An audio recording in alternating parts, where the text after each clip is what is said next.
Assalamualaikum warahmatullahi wabarakatuh. Siang hari ini saya Larasati Nur Rahma senang sekali bisa menjumpai Anda kembali kali ini dalam Diklat Jarak Jauh bersama Kementerian Agama Republik Indonesia.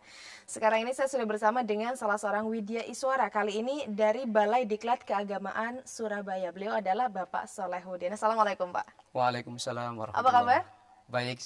Selamat datang di studio kami. Ya, terima Baik Pak, kasih Mbak dalam Laras. Diklat Jarak Jauh kali ini kita akan membahas mengenai apa ini Pak? Selamat siang para pemirsa. Kali ini kita akan membahas pendidikan agama Islam pada sekolah menengah pertama. Baik. Kali ini adalah aspek Al-Quran, terutama kaidah hukum tajwid. Baik, mengenai kaidah hukum tajwid. Itulah yang menjadi topik bahasan utama kita kali ini. Berikan penjelasan mengenai kaidah hukum tajwid. Kita ajak terlebih dahulu pemirsa untuk menyimak sebuah tayangan yang satu ini. A'udzu billahi minasy syaithanir rajim. Bismillahirrahmanirrahim. Innad dina 'indallahil Islam. وما اختلف الذين أوتوا الكتاب إلا من بعد ما جاءهم العلم بغيا بينهم ومن يكفر بآيات الله فإن الله سريع الحساب. Sadaqallahul azim. Ya, sudah kita simak bersama tadi sebuah tayangan. Baik, Pak Soleh, mengenai tayangan tadi bagaimana komentarnya dalam hubungannya dengan topik bahasan kita kali ini, kaidah hukum tajwid? Ya, kalau kita amati dan kita saksikan dari tayangan tadi, tadi salah seorang peserta didik yang membaca Al-Quran yang begitu bagus. Kalau saya nilai itu ya mungkin 90, gitu ya Pak Laras ya. Dan memang sebagai seorang guru PAI tentunya harus memperhatikan bagaimana anak didik kita ketika membaca Al-Quran. Kenapa demikian? Membaca Al-Quran itu tidak sama dengan orang yang berbahasa Arab. Memang betul Al-Quran itu bahasa Arab, tapi bukan berarti Al-Quran itu bisa disamakan dengan bahasa Arab. Karena ada konsekuensi hukum yang harus diterima sebagai seorang qori. Ada beberapa hal yang bisa kita kaji terkait dengan bagaimana membaca Al-Quran itu. Pertama, ada kaitannya dengan makharijul huruf.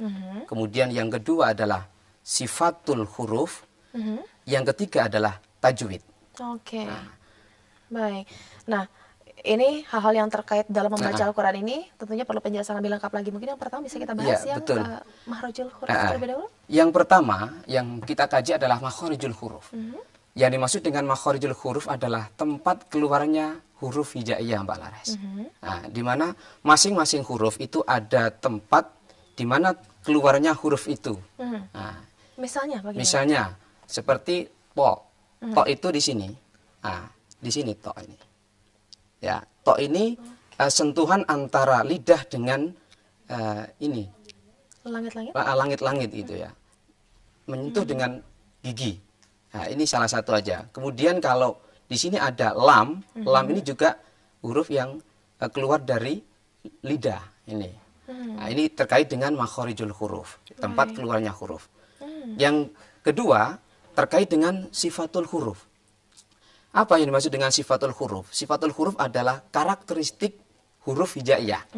Ternyata kalau kita amati bahwa huruf itu memiliki karakteristik yang berbeda. Satu contoh di sini ada hamas, ada jahr, ada syiddah, ada rikhwah, bahkan ada isti'ala. Oke, apa itu Pak? Nah, seperti hamas, hamas ini biasanya sifatnya itu berdesis. Misalnya ta, tidak boleh ta. Oke. Nah, tidak boleh ta, harus ta. Ada desisnya. Sedikit ya. Kemudian ka, ka. Nah ini, kalau dijumlahkan hurufnya itu ada fahathahu syakhsun sakat. Jadi ada fa, ada ko, ada kaf itu ya, ada ta, ada sin dan seterusnya. Kemudian ada jahar, itu kebalikannya dari hamas. Ya, selain itu? Dari hamas berarti jahar. Kemudian ada syiddah. Kalau zahar itu berarti bagaimana, Pak? Jahar itu tidak berdesis. Misalnya da. Da malah kebalikan tidak boleh da. Cara mengetes itu begini, Mas, Mbak Laras. Misalnya kita pakai kapas itu ya. Nah, kita letakkan di sini. Kalau kita bunyikan da kok ternyata bergerak kapas itu, maka masih belum tepat membaca huruf hamas itu. Huruf jahar itu ya. Berarti kalau zahar harus jelas. Harus jelas, tidak boleh berdesis. Baik, selain da apa lagi? Kemudian ada syiddah di sini. Syiddah itu yang tertahan. Kalau rikhwah itu yang terlepas. Kalau tadi syiddah ditahan ya, ditahan 2 harakat. Kalau rikhwah itu yang terlepas. Misalnya ja itu juga syiddah. Kalau rikhwah itu kho. Kho itu suara terlepas. Kemudian ada isti'ala. Isti'ala itu yang misalnya po, po, so. Jadi kalau melihat mulutnya itu seperti cucu gitu ya. Nah, itu isti'ala. Dan ketika membaca dalam kondisi apapun, posisi mulut harus seperti itu. Misalnya ti, tidak boleh ti, tapi harus ti. Nah, begitu.